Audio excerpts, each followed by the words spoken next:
Viewers ಎಲ್ಲರಿಗೂ ಕೂಡ hi welcome to your ಅಸಲ್ ನ ಈಗ ಶೋ ಮಾಡ್ತಾರೆ ಬಂದು ಬ್ರ್ಯಾಂಡೆಡ್ ಕಾಟನ್ ಮೈಟಿ. ಸೊ ನಿನ್ನೆ ಕೂಡ ಒಂದು ಪ್ಯಾಟರ್ನ್ ಲೈವ್ ಅಲ್ಲಿ ನಿಮಗೆ ಶೋ ಮಾಡಿದ್ದೆ. ಸೊ ಈಗ ಒಂದು 15 ಡಿಸೈನ್ಸ್ ಅವೈಲೇಬಲ್ ಆಗಿದೆ. ಸೊ ಎಲ್ಲಾನು ಫ್ಯಾಬ್ರಿಕ್ ಬಂದು ಕಾಟನ್ ಆಗಿರುತ್ತೆ. ಹಾಗೆ ಪ್ಯಾಟರ್ನ್ ಒಂದೊಂದನ್ನು ಕೆಟಲಾಗ್ ಪ್ಯಾಟರ್ನ್ ಆಗಿರುತ್ತೆ.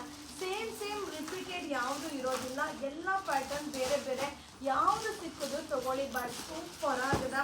ಸೊ ವಿತ್ ಪ್ಯಾಕೆಟ್ ಬರುತ್ತೆ. ಸೊ ಒಂದೊಂದರಲ್ಲಿ ನೆಕ್ ಪ್ಯಾಟರ್ನ್ ಪಕ್ಕದಾಗಿರುತ್ತೆ. ಕೆಲವೊಂದು ಜಿಪ್ ಇರುತ್ತೆ, ಕೆಲವೊಂದು ಬಟನ್ ಇರುತ್ತೆ, ಕೆಲವೊಂದು ಹಾಗೆ ಕವರ್ ಇರುತ್ತೆ. ಸೊ ಸಕ್ಕತ್ತಾಗಿದೆ, ತುಂಬಾನೇ ಡಿಮಾಂಡ್ ಅಂತಾನೆ ಹೇಳ್ಬೋದು. ಸೊ ನಮ್ಮಲ್ಲಿ ಬರ್ತಾ ಇದ್ದಂಗೆ ಖಾಲಿ ಆಗ್ಬಿಡುತ್ತಪ್ಪ. ಹಾಗೆ ಇದು ಬಂದು size XL double XL size ಬಂದು 4 ಪೀಸ್ಗೆ 1000. So XL double XL 4 ಪೀಸ್ಗೆ 1000. Triple XL size ಇದೆ 1290 ರೂಪಾಯಿ ಆಗುತ್ತೆ. ಸೊ ಬೇಗ ಬೈ ಮಾಡ್ಕೊಳ್ಳಿ. ಈ ವಿಡಿಯೋ ಇಷ್ಟ ಆದರೆ ಶೇರ್ ಮಾಡಿ. ಹಾಗೆ ನಮ್ಮ ಪೇಜ್ನ ಫಾಲೋ ಮಾಡಿ. ಸೊ ಯೂಟ್ಯೂಬಲ್ಲಿ ರೆಗ್ಯುಲರ್ ವಿಡಿಯೋಸ್ ಅಪ್ಲೋಡ್ ಆಗ್ತಾನೆ ಇರುತ್ತೆ. ಸೊ ನೋಡ್ತಾ ಇದ್ದಂಗೆ ಬೇಗ ಬೈ ಮಾಡ್ಕೊಳ್ಳಿ. ಬಟ್ ಸಕ್ಕತ್ತಾಗಿದೆ. So branded cotton 90 XL double XL 4 1000, triple XL size 290 rupees. Thank you.